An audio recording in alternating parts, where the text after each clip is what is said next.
Caracol Radio presenta En Familia. Vive la vida con bienestar.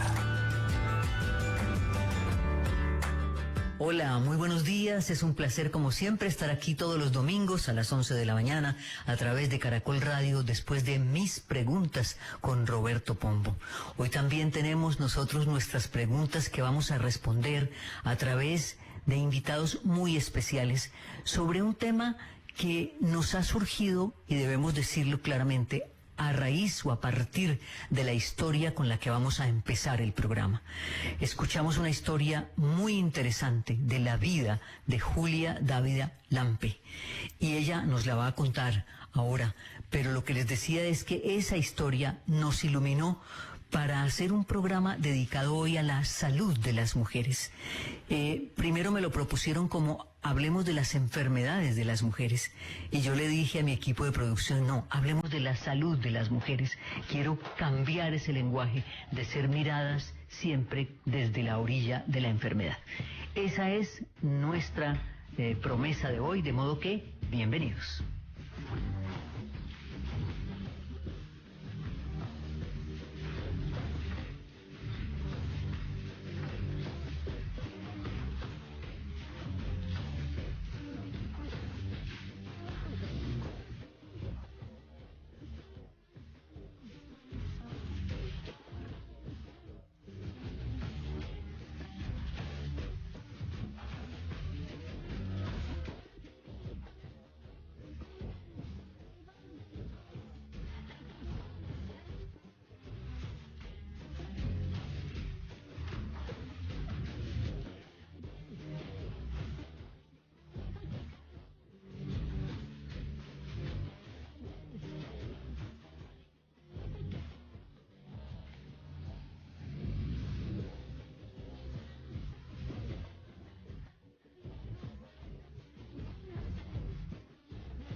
Isidro, muy buenos días para usted y bueno, sé que este programa es de los que le gusta a usted porque además ha venido cogiendo ya mucha experiencia en temas de salud, como quiera, que apoya también la producción de nuestro querido compañero Santiago Rojas y su programa Sanamente. Judy, muy buenos días para usted y para todos nuestros oyentes. Para mí siempre es un placer hablar con mujeres y hablar sobre temas de mujeres. Fui criado por dos abuelas, por mi mamá, y tengo a flor de piel ese lado femenino mío también. Bueno, pues entonces saludemos con mucho cariño, porque ella está en Europa y ha separado tiempo para contarnos su historia, a Julia Dávila Lampe. Ella es ecuatoriana, vive en Viena, es fotógrafa, es acuarelista, pero sobre todo ustedes van a oír en la historia cómo esta parte del arte ha rescatado toda esa capacidad de ella de generar nuevamente su salud después de una larga historia de enfermedades. Julia, bienvenida a En Familia de Caracol Radio de Colombia. Gracias por aceptar la invitación.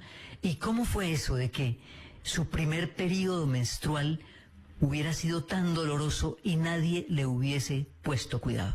Buenos días y muchas gracias a todos por oírme. Muchos saludos desde Viena. Desde niña uno empieza con dolores menstruales, cuando la regla empieza el calvario, básicamente. Y bueno, esa es mi historia. Desde los 11 años vengo, vengo con esa pesadilla. Y averiguando, preguntando así a mi mamá y a otra gente, me decían que sí, que dentro de la familia al parecer esto es hereditario, es genético, y entonces probablemente mi abuela también lo tenía y parte de mi familia paterna también hay casos. Yo he oído muchísimo esas historias y lo que siempre se le dice a las mujeres en este caso es, no, pues es que eso es lo que te tocó por ser mujer y acostúmbrate, así es. Así es, parece que el dolor es como parte de ser mujer, ¿no? Y siempre desde niñas nos inculcan que si ya tienes los dolores es porque es normal, a todos nos pasa. Si eres mujer tienes que aguantarlo y punto. Aguantarlo a punta de pronto de calmantes, le pasaba eso a Julia. Quisiera que evocara un poco ese tiempo en que la situación era así y en que no había una salida y en qué momento se complica, en qué momento se vuelve ya algo que realmente es alarmante. Bueno, como comentaba, yo tenía estos dolores fuertes de regla, mucho sangrado también, a veces tenía episodios de diarrea, mareos, o me desmayaba, incluso hasta vómitos. Y bueno, yo pensé, bueno, como siempre oía a todo a mi alrededor que me decían que era normal, entonces yo pensé que a todos nos pasaba igual, ¿no? Entonces, bueno, me quedé con eso y simplemente me iba, entre comillas, dopando con pastillas. Al inicio fue tomarme una pastilla, pero con el tiempo ya eran 2 pastillas y ya después esas 2 pastillas no eran suficientes y así fue empeorando, año tras año. Todo este periodo de dolores y de síntomas que comento fue durante más o menos hasta que tenía 25 años. En ese momento me mudé a Europa y aproveché para ponerme un anticonceptivo subdérmico y entonces cuando uno se pone este anticonceptivo es como poner una pausa un poquito a la endometriosis, a estos dolores, porque uno no tiene la menstruación. Entonces, bueno, yo viví durante esos 2 años que tuve el implante perfecto, ¿no? No tenía dolores, no tenía la regla, perfecto, mi vida era normal. Pero ya a medida que uno va pasando el tiempo, ya uno piensa, bueno, a lo mejor me puedo hacer algún examen o algo para saber si estoy sana, si ya me puedo quitar el implante, si a lo mejor pienso en ser mamá, cómo está mi salud, todo eso, ¿no? Entonces, eso fue como a los 28, 29 años, ahí empecé volvieron otra vez los dolores porque ya no tenía el anticonceptivo y otra vez vino la pesadilla y empezó otra vez el calvario. Nuevamente dolores, vómitos, desmayos, estar retorcida en la cama de dolor durante días. Eso es una cosa incapacitante que puede, uno piensa a lo mejor estoy loca o qué pasa, ¿por qué nadie me hace caso? Porque yo iba a los doctores y todos me decían, no, es normal, no te preocupes, tómate una pastilla, relájate y tú sigue con tu vida. Y eso era más o menos cuando yo estaba viviendo en España. Y luego el problema en nuestra situación personal es que nosotros nos mudamos mucho en ese tiempo y entonces yo cada vez que quería ponerme en serio ya con las cosas de test y exámenes y todo eso para ver cómo estaba yo realmente por dentro, siempre tenemos que mudarnos de país. Entonces fue un poco problemático en ese sentido, pero bueno, finalmente logré hablar con una doctora y la doctora me dijo que estaba bien. Me hicieron unos exámenes para ver si había algún problema con las trompas de falopio. No, todo perfecto. Supuestamente todo estaba en orden, no había nada. Entonces, luego nos mudamos a Austria. Eso fue hace 7 años que nos mudamos aquí a Austria. Y me tocó, por supuesto, volver a buscar una ginecóloga, ¿no? Encontré una, parecía muy seria. Así que fui, el consultorio precioso, ella súper amable. Y le conté, le dije desde el inicio cuáles eran mis problemas, mis síntomas, se los dije claritos. Y entonces lo primero que me dijo fue, bueno, eso es normal, no te preocupes. En el momento en que yo escuché la palabra normal, no te preocupes, yo dije, no, esto no Aquí está no bien. vuelvo. No. Aquí no vuelvo, exactamente. Entonces yo había ido con mi esposo esa primera vez, así que lo quedé mirando nomás, lo miré y le dije, como que no, aquí no es. Así que nos levantamos, le dije a mi esposo, no, yo me voy a buscar otra doctora porque esto no está bien. Menos mal mi esposo me apoya, siempre me ha apoyado, así que me dijo, sí, vamos, busquemos otra opción, otra opinión. En efecto, la persona que me atendió me dijo que todos los síntomas que yo le estaba comentando no eran normales, que el dolor en la regla no es normal, como se intenta decir siempre, y que lo que yo probablemente tenía era endometriosis. Fue la primera vez que alguien parecía que me estaba escuchando. Así que esta doctora me dijo, mira, yo soy ginecóloga, pero no soy especialista en endometriosis, pero conozco a alguien que sí te puede ayudar. Entonces ahí fue que me derivó a este especialista en endometriosis y fui con él, me atendió, me revisó y desde el inicio él estaba completamente seguro de que yo estaba con endometriosis y que la mía era una endometriosis severa. Es decir, que yo ya tenía un estado grave de endometriosis. Finalmente él dijo, mira, yo estoy seguro que tú tienes endometriosis, pero para estar realmente seguros, la única forma es hacerte una laparoscopía. Es el único método seguro donde podemos ver exactamente en qué grado estás, ¿no? Entonces yo dije que sí. Así que la operación en realidad estaba planeada para ser una operación pequeña, poco invasiva, de 2 horas. Y resulta que la operación de 2 horas en realidad fue una operación de 6 horas, donde el doctor se dio cuenta que mi estado era súper grave, que la endometriosis había avanzado tremendamente, que ya se había regado, estaba pegada completamente a órganos, a vejiga, a trompa de falopio, al útero, a todo, el intestino, todo. Entonces él tuvo gran trabajo sacando todo lo que podía de endometriosis, pero por supuesto hubieron partes que no se podían hacer en esa operación, así que tuve que ir nuevamente a operaciones posteriores y ahí me cortaron un trozo de vejiga, me sacaron una trompa de falopio, me quitaron quistes y bueno, todo otra historia de terror. Yo le había pedido al doctor que no me tocara el intestino porque me daba mucho miedo de que me quedara alguna cosa media rara por ahí. Yo dije, no, me da miedo. Pero en realidad ahora viéndolo a posteriori ya pienso que era mala idea decirle que no lo haga porque probablemente a lo mejor no hubiera tenido que pasar por todo lo que pasé después. Pero bueno, en fin, la situación se empeoró en enero del 2020 cuando estando aquí en la casa yo sentía que me empecé a sentir mal, como que se me llenó el estómago de gases, pero era una cosa increíble, parecía yo una mujer de 8 meses. Llamé al hospital, a urgencias y vinieron en una ambulancia paramédicos a revisarme aquí a mi casa y apenas el paramédico me vio, me dijo, esto está muy mal. Entonces me dijo, esto es muy grave, tiene que ir al hospital ya, la vamos a llevar en ambulancia, ahora mismo, coja lo que pueda y nos vamos. Esa misma noche vino el doctor y me dijo, hay que operarte de urgencia porque tienes una obstrucción intestinal. Provocada por la endometriosis, claramente, ¿no? Así que yo le dije que sí, que estaba bien y me operaron esa misma noche y lamentablemente la operación no salió bien. Después de 2 días estuve bastante mal y básicamente me estaba muriendo porque tenía una sepsis y entonces, bueno, llamaron a mi esposo llamó a mi familia para decirles que yo probablemente no iba a salir de eso. Y mi esposo me dijo que mi familia pudo venir a Viena porque querían despedirse de mí y la situación no iba mejorando, al contrario, empeoró. Muchos de mis órganos dejaron de funcionar. Debido a eso me tenían que dar una medicina súper fuerte para el corazón. Y esa medicina me ayudaba para mantenerme viva, ¿no? Porque es como una adrenalina esa medicina. Pero el problema es que daña los nervios y puede dar necrosis en ciertas partes del cuerpo. Y para mi mala suerte me dio justo en la mano. Empezó en la mano. Entonces los dedos empezaron a ponerse negros, a morirse. Mi esposo me cuenta que fue los primeros días y bueno, la cosa se siguió empeorando. Me dio una segunda sepsis después y bueno, ya la cosa estaba bastante mal, pintaba muy mal. Claro. Así que mi familia no se pudo quedar conmigo lamentablemente porque tenían una visa de pocos días, así que tuvieron que regresar a Ecuador. con el dolor del alma, dejando aquí a alguien que estaba a punto de morir, ¿no?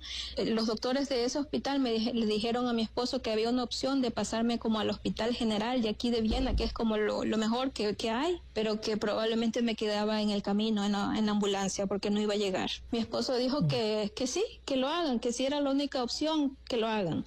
Y me atendió un doctor que Marcos dice que él cree que es un ángel, porque ese doctor me salvó la vida. Yo todo ese tiempo tenía el abdomen abierto. Pasé 5 semanas en coma y todas esas 5 semanas estaba con el abdomen abierto, me estaban cambiando con gasas, con esponjas, intentando ayudar para que la sepsis se fuera, ¿no? Y el doctor lo logró y después de varias semanas por fin me desperté justo un poquito antes del cumpleaños de mi esposo, como para darle un regalo. Y bueno, me desperté y la cosa es que yo estaba bastante confundida de tanta medicación que tenía, porque me habían dado muchísima medicación, cosas para tenerme dormida, ¿no? Y entonces cuando me desperté yo no sabía dónde estaba, no sabía qué había pasado, y de repente me veo la mano así negra, ¿no? Con toda esta necrosis. Sobre todo ese momento en el que usted se da cuenta que ha perdido prácticamente varios dedos de la mano, una persona que se dedica a la fotografía y al arte, a la acuarela, al dibujo, debió ser terrible, y sin embargo usted ha podido después de eso volver a trabajar en lo suyo y hacer acuarela. Además son bellísimas, pueden buscarlas en la web y se van a dar cuenta lo lindo que es el trabajo de Julia Dávila. ¿Cómo ha sido posible esa recuperación?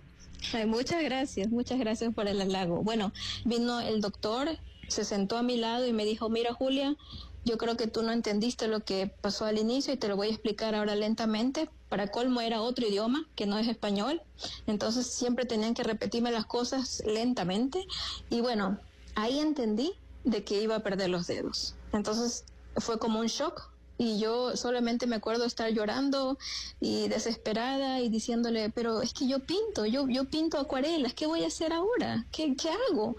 Si me van a quitar la mano, básicamente los dedos. Entonces el doctor me decía: bueno, pues tendrás que aprender a pintar con la izquierda. Como si fuera algo así de la noche a la mañana, que uno coge y dice: bueno, ya, si no puedo con la una, entonces aprendo con la otra. Pero no es tan sencillo. Entonces fue un momento duro, tengo que reconocerlo, y al inicio cuando regresé a casa no quería saber nada de pinturas, no quería ver mis cuadros, no quería entrar a mi estudio, no quería saber nada. Estaba bastante conmocionada y triste, pero poco a poco me fui dando cuenta que si realmente yo quería pintar, la única opción era intentarlo. Así que un día saqué las acuarelas que había comprado unos meses antes, las puse ahí, intenté agarrar el pincel como pude, con dolor, por supuesto, porque la mano siempre estaba adolorida, y lo intenté. Y al parecer las ganas fueron más grandes que cualquier otra cosa, así que lo logré. Incluso a mí me parece increíble todavía que pueda hacerlo. Claro, Julia, pues de verdad que ha sido para nosotros un motivo de enorme gratitud que usted haya querido recordar una historia tan complicada como la que nos ha contado, que nosotros vamos a tratar de poner en el aire de la mejor manera posible, porque lo que queremos poner en evidencia es cómo una situación normal de la vida de una persona que no es tratada de manera adecuada se convierte en una historia absolutamente terrible, de una historia de enfermedad y de pérdida que la llevaron a lo que usted nos ha comentado. Gracias de verdad, Julia, por su presencia, por servir de testimonio para este programa en el que queremos hacer énfasis en la salud de las mujeres.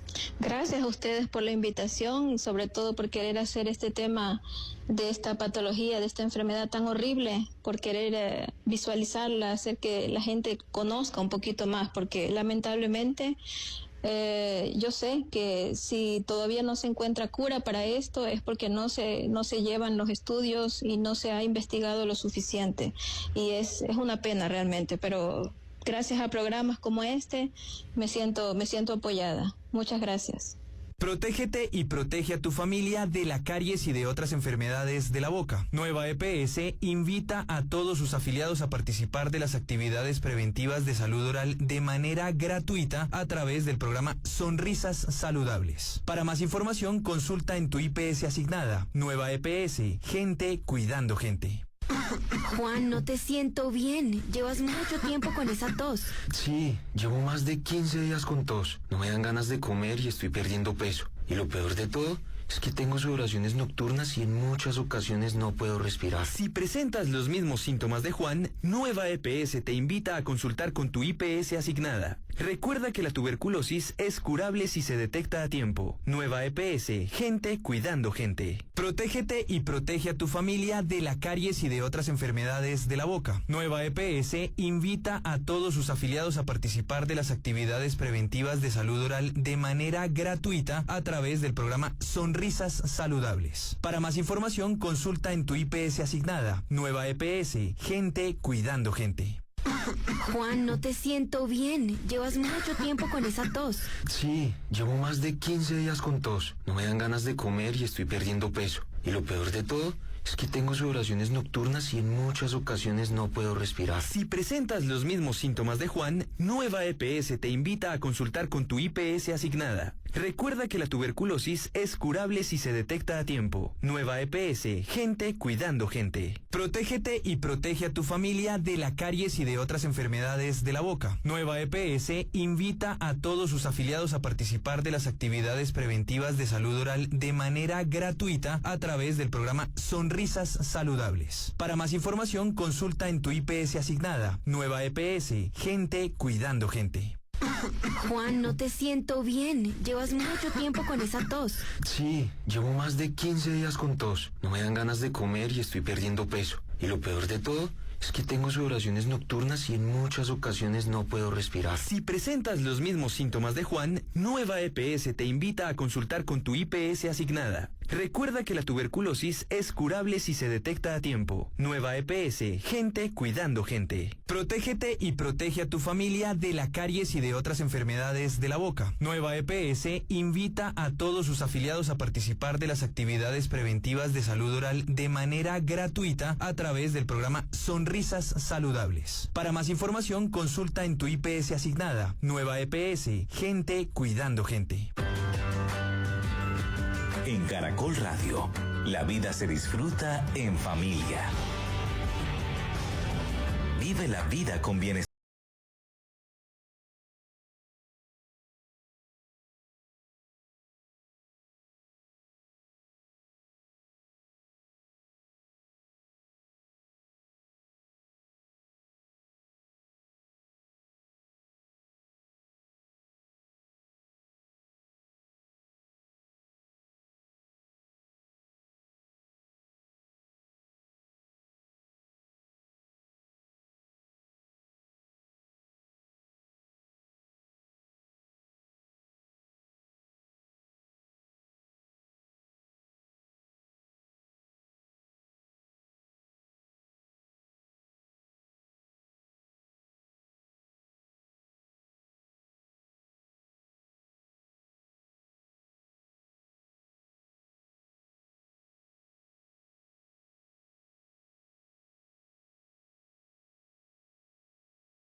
Sobrecogido, también lleno de admiración, porque es una mujer que nos está demostrando todo lo que ha podido hacer a pesar de los pesares. Y por eso nos encanta que en este segmento nos acompañe una mujer maravillosa. Ella se llama Natalia Chaparro, creadora de un sitio que se llama Mujer Salvaje y Libre. También la pueden buscar. Ella es veterinaria, pero tiene estudios del sistema endocrino, sistemas de nutrición, ha hecho de su vida un ejemplo a través de muchas disciplinas, entre ellas el yoga, para entender esto que queremos plantear hoy, la salud de las mujeres. No mirar a las mujeres desde la orilla de la enfermedad, sino de la orilla de la salud. ¿Cómo podemos hacer entender que ser mujer no significa que a uno le tenga que doler todo su ciclo de vida? No sé si lo digo bien. Natalia, qué gusto contar con su presencia en Familia, y este enunciado es para decirle bienvenida a hablar de la salud de las mujeres. Ay, muchas gracias por la invitación. Me encanta estar acá y me encanta que se esté hablando de estos temas, pues en favor y en servicio de la salud, el gozo, el placer y el bienestar del cuerpo femenino. Entonces, gracias por este espacio. Bueno, Natalia, yo decía hace un momento que tenemos como muy marcada la tendencia en la historia de las mujeres a que todo lo nuestro, desde que comienza nuestra vida como mujeres, es doloroso, es un problema, es complicado, es difícil, y entonces nos tenemos que ir como acostumbrando a llevar ese dolor incluso hasta la menopausia. Es decir, cuando a uno le dicen, ay, qué bueno que ya llegó a la menopausia, pero que los calores, que los malestares, que no sé, todo es como, no sé, yo no sé si me hago entender, todo está envuelto en el concepto de la enfermedad. Sí, entiendo perfectamente, y digamos que siento que aquí nos corresponde también revisar cómo como cultura o como sociedad hemos normalizado síntomas de malestar. O sea, hemos normalizado el dolor y todo, y yo veo que muchos médicos les dicen a las mujeres, no, es que eso es normal. Normal es diferente a natural, porque hemos normalizado las cosas que ocurren con frecuencia, y ocurren con frecuencia porque estamos, las mujeres sobre todo, nos exponemos a una manera de vivir que es muy poco coherente y muy poco respetuosa con lo que nosotras necesitamos. Hoy en día estamos plagadas de alteradores hormonales en el plástico, en los pesticidas, en los cosméticos que muchas mujeres usan en cantidades importantes. Por otro lado, tenemos muy poco conocimiento de los ritmos naturales y coherentes con el cuerpo de la mujer. Entonces, el movimiento en las mujeres, la forma en que trabajamos, las demandas en términos de ser productivas, de cómo maternamos, todo es en un nivel de acelere que es muy poco acorde al pulso, al ritmo del cuerpo de la mujer. No tenemos buenos cuidados del sueño. Las mujeres, como somos tan empáticas y tan cableadas para estar cuidando a todo el mundo por encima de nosotras, pues ponemos a toda la familia, a todo lo que nos rodea por encima de lo que nosotras deberíamos estar cuidando. Y luego entonces tenemos síntomas desde que somos muy pequeñas. Mujeres con síndrome premenstrual, con cólicos fuertísimos, con sangrados súper abundantes. Y por lo general, no quiero generalizar, o sea, no son todos los médicos, pero lo más frecuente, tristemente, es que los médicos les digan a las mujeres, eso es normal, toma anticonceptivos. Eso cuando las mujeres son muy jóvenes, y ni siquiera como método de anticoncepción, sino para suprimir o esconder unos síntomas que están llamando la atención. Aquí quiero resaltar que el ciclo menstrual, reconocido por el Colegio Americano de Ginecobstetricia, es un signo vital, como lo es la frecuencia cardíaca, la frecuencia respiratoria, el dolor, la presión arterial. Entonces, el ciclo menstrual le señala a una mujer o a un cuidador de la salud si una mujer está en salud o está en su cuerpo necesita algún tipo de atención, ¿sí? Entonces no es, ay, no, ven y yo te doy esto para que no nos demos cuenta y continúa como si nada. Entonces luego las mujeres toman anticonceptivos por 10, 15, 18, 20 años. Los anticonceptivos son hormonas sintéticas que actúan como alteradores hormonales, que inhiben la absorción de nutrientes, que afectan la tiroides, que afectan y aumentan los marcadores de inflamación, que reducen el volumen de los ovarios, o sea, con un montón de efectos secundarios, y a las mujeres se les recetan así como si nada. Después de escuchar la historia de Julia, uno dice, ¿qué es lo que pasa ahí? Es una historia que parecería excepcional y resulta que no. Parece que es más común de lo que creemos, ¿verdad? Es muy común, es muy común. Y vuelvo y te digo, porque entonces una mujer llega y dice, yo tengo mucho dolor cuando me llega mi menstruación o en los días premenstruales y sangro de manera súper abundante. Y lo más fácil es decir, no, es que eso es así.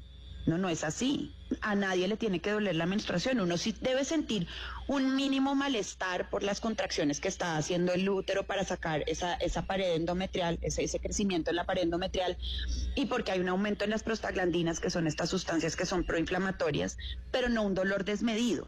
Y como te decía, en promedio, una mujer con endometriosis, que además no es una condición de origen hormonal, se afecta por las hormonas, pero es una condición más de origen inmunológico. De hecho, hay teorías que proponen que es una condición autoinmune.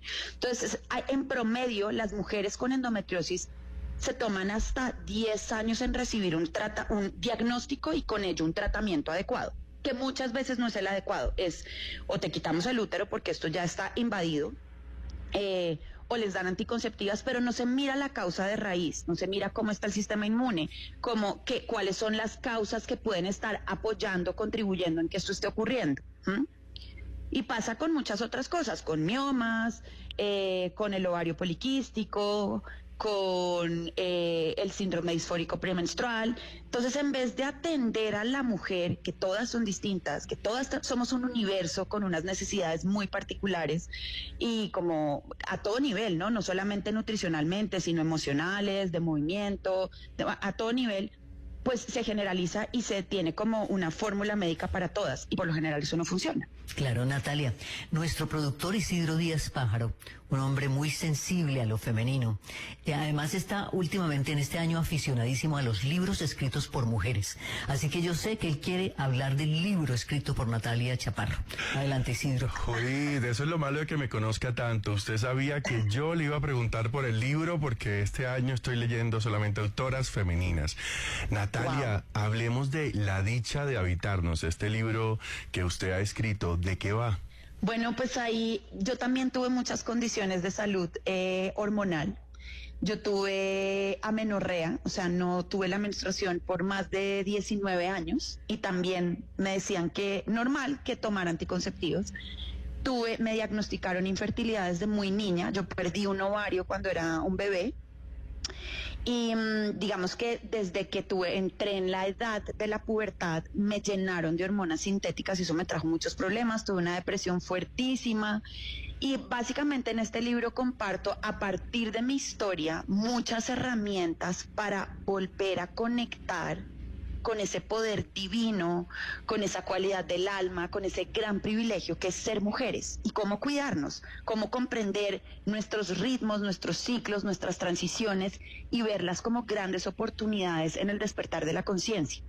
Natalia, un poco, digamos que hoy que estamos hablando de este tema y de los ciclos en la mujer, cuando yo crecía también se veía un poco como, no quiero decir asustador, pero quizás los hombres no entendíamos lo que pasaba, y cuando las compañeras estaban en sus días era como esa incapacidad. No, es que está en sus días, se tiene que ir, no, es que le ocurrió. ¿Qué hacemos también para meternos en este asunto? ¿Qué hacemos como para entender un poco mejor lo que ocurre con las mujeres y pues también apoyarles? Además, la sola frasecita es ofensiva, por lo menos bastante. A mí me parece horrible. Estás en tus días, es horrible, ¿o no, sí, Natalia? O estás hormonal, o estás regluda. No. O sea, es como, es muy basado en el desconocimiento y en el miedo, lo que tú estás diciendo. Siento que es un momento, estoy convencida de eso, yo soy mamá de un niño que tiene 3 años y yo desde ya le cuento cómo es, qué me pasa, por qué estoy tan sensible, porque de repente tengo un poquito menos de paciencia, porque eso es normal que pase por los cambios en las hormonas, hay cambio en la biodisponibilidad de algunos neurotransmisores, entonces uno cambia. Y yo se lo voy contando, pero si ustedes llegaron a los 40 años y nunca nadie les explicó, pues claro, es todo un misterio, pero lo triste es que es un misterio también para muchas mujeres. En el libro hay un capítulo que se llama, es de todo el ciclo menstrual, y ahí explico con mucho detenimiento qué es lo que pasa en cada fase del ciclo, cuáles son los cambios hormonales, energética y psíquicamente, qué nos pasa, cuáles son los cuidados para tener en cuenta en cuanto a alimentación, movimiento, prácticas de meditación, bueno, todo eso, así que me parece que puede ser una herramienta muy bonita para los hombres que quieren comprender y apoyar a las mujeres. Quizás, Natalia, sea importante en este programa de hoy un último mensaje de alguien que ha estudiado, como usted, los ciclos de la mujer. Y es, ¿qué necesitamos para cambiar esa visión? ¿Qué necesitamos aparte del compromiso mismo de las mujeres? ¿Qué otra cosa debería cambiar en la cultura para mirarnos de otra manera? Yo siento que tenemos que salir del afán, de la necesidad de producir, de la mirada enfocada en un resultado constantemente y estar más presentes en el proceso, en pausar y sentir nuestro cuerpo todos los días, escogiendo escuchar lo que nuestro cuerpo nos cuenta para cuidarlo. Pero vivimos muy rápido, tenemos mucha prisa y vivimos en una sociedad muy masculina y las mujeres nos metimos en ese tren. Entonces es tiempo de pausar, sentir, escuchar y recordar lo que realmente somos. Pues Natalia, muchísimas gracias de verdad por haber estado con nosotros hoy en Familia. Yo creo, Isidro, que este programa de hoy nos deja como una enseñanza, y es que hay mucha tela todavía por cortar. Seguramente hay muchas otras cosas de las cuales tendríamos que hablar. En nuestro tercer segmento vamos a tener una invitada maravillosa, pero no sé si usted está de acuerdo conmigo, Isidro, en que habrá que regresar sobre estos temas con otras miradas, con otros enfoques, que siempre son tan inclusivos y tan incluyentes como nos lo permite este programa En Familia. Así es, Judy, totalmente de acuerdo. Y siempre hacemos esas promesas con los oyentes.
Hace 40 años nos propusimos mostrarle al mundo la grandeza de los colombianos.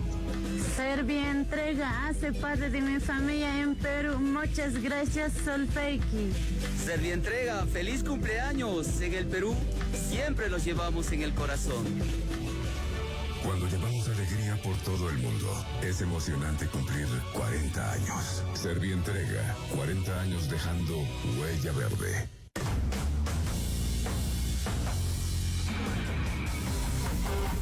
La atleta peruana Kimberly García, 2 veces campeona mundial de marcha, impuso nuevo récord mundial para los 35 kilómetros durante el Dudinska 50, celebrado en Eslovaquia. La peruana empleó 2 horas 37 minutos y 44 segundos, superando por 16 segundos la marca básica considerada en los 35 kilómetros como récord mundial.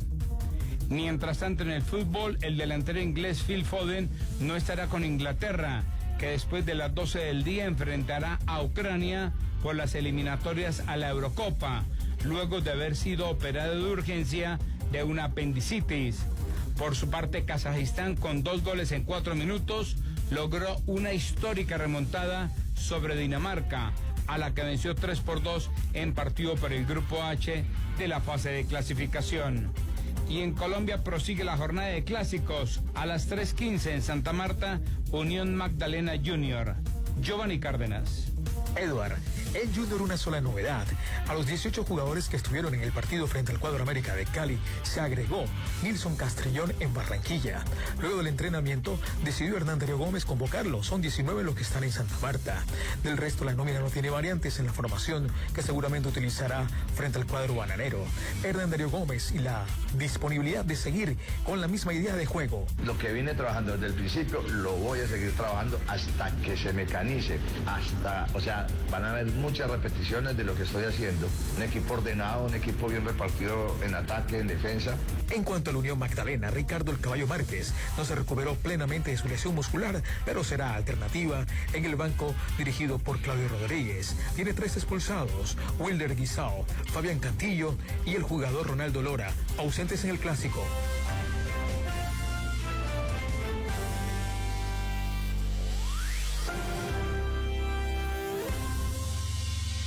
Llegó la hora de jugar sin límites con el Lenovo IdeaPad Gaming 3. Encuéntralo en Alcosto y Catronics, líderes en tecnología. Lenovo presenta la hora en Caracol Radio. En Caracol Radio son las 11 de la mañana y 47 minutos. Los computadores se compran en Alcosto y Catronics. El portátil Lenovo IdeaPad Gaming 3 cuenta con procesador de 12ª generación Intel Core i5, disco duro de estado sólido de 512 gigas. Aprovecha 44% de descuento y llévalo por 4.999.000 pesos en Alcosto y Catronics. Además incluye mouse gaming y morral Lenovo. Alcosto, hiperahorro siempre. Vigente hasta el 31 de marzo. En familia, vive la vida con bienestar. Caracol Radio.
Hoy estamos en familia hablando de la salud de las mujeres y hemos querido enfocarlo desde esta visión positiva, tal vez porque precisamente el problema está en que siempre lo miramos desde el lado de la enfermedad. Al comienzo del programa lo escuchamos en el asunto de la menstruación. Y ahora queremos hacerlo desde la parte del embarazo y el parto, que muchas veces también son, es una palabra que he escuchado por ahí, medicalizados, o sea, mirados como experiencias que tienen obligatoriamente que ser tratadas en clínicas, por médicos, por enfermeras, con medicamentos, etcétera, y no siempre debería ser así. Al menos eso es lo que yo creo y se lo voy a preguntar a una experta, que es la doctora María Esther Yandet, médica, cirujana y obstetra de México, que además dirige una clínica con un nombre que ella misma me ha dicho que es un nombre difícil de pronunciar porque es un nombre en náhuatl, que significa la que acompaña, entiendo. Doctora María Esther, bienvenida en familia y gracias por estar con nosotros. Así es, querida, muy buen día para todos. Y bueno, tocas puntos que son mis temas, que son mis pasiones, que es mi misión de vida, embarazo, nacimiento, ciclos femeninos. Y en el sentido de lo que comentabas a la introducción, voy a iniciar con una frase de uno de mis queridos maestros, el obstetra francés Michel Audin, hoy radicado en Inglaterra y con un gran banco de datos, pero la frase es la siguiente: para sanar al planeta hay que sanar las condiciones de nacimiento.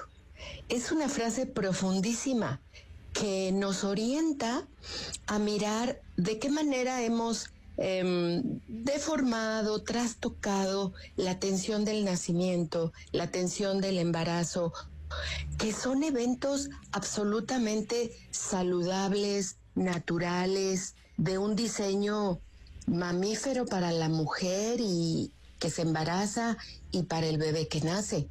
Entonces, cuando hablo de deformar, es que sí, en un sentido de atención a la mujer y de apoyo, en los hospitales hemos creado intervenciones que no favorecen tal diseño. Intervenciones que no favorecen ni para la mamá ni para el bebé el proceso natural que nos abarca como mamíferos también del reino. Somos mamíferos humanos, sí, pero a fin de cuentas, mamíferos. Y cuando una mujer se embaraza en un sentido muy objetivo, es una mujer saludable. Por eso las mujeres se pueden embarazar, porque son sanas, porque son saludables. Y todo lo que llega a suceder hoy día con las embarazadas después de asistir a una consulta prenatal es como recibir la afirmación o la interrogante de si tiene un cierto riesgo, de si podría suceder tal o cual cosa no saludable, de tal manera que salen de la consulta prenatal un tanto asustadas, un tanto alarmadas, cuando la verdadera función de nosotros los médicos sería, desde el primer momento que se diagnostica el embarazo, darles confianza, darles seguridad, todas las instrucciones que puede recibir una mujer y que se recibían en el pasado muy lejano para hacer de este evento algo saludable que concluya en un mayor evento saludable para el nacimiento de un hijo. ¿Cómo trazar esa línea para tampoco decir que hay casos en los que seguramente podrá haber alguna complicación y se necesita una intervención médica o quirúrgica o hospitalaria o farmacéutica, qué sé yo? ¿Cómo trazamos esa línea para poder llevar el embarazo como algo natural, como algo de un mamífero, como bien lo dice usted, somos mamíferos? ¿Y en qué momento entender que podría haber alguna dificultad? En esta era del tercer milenio, donde la tecnología médica ha avanzado impresionantemente los últimos 25 o 30 años, y eso es una bendición para los casos patológicos de cualquier mujer y de cualquier hombre, de cualquier ser humano. Eso es una bendición, excepto que como el embarazo y el nacimiento son eventos naturales, es importantísimo que los médicos procuremos no aplicar esa tecnología médica desde el primer momento pensando que podemos buscar algo, encontrar algo no adecuado en el cuerpo de la mujer, algo no saludable en sus condiciones. El que busca encuentra, y a veces encontramos cosas que ni siquiera aplican en un proceso así tan natural.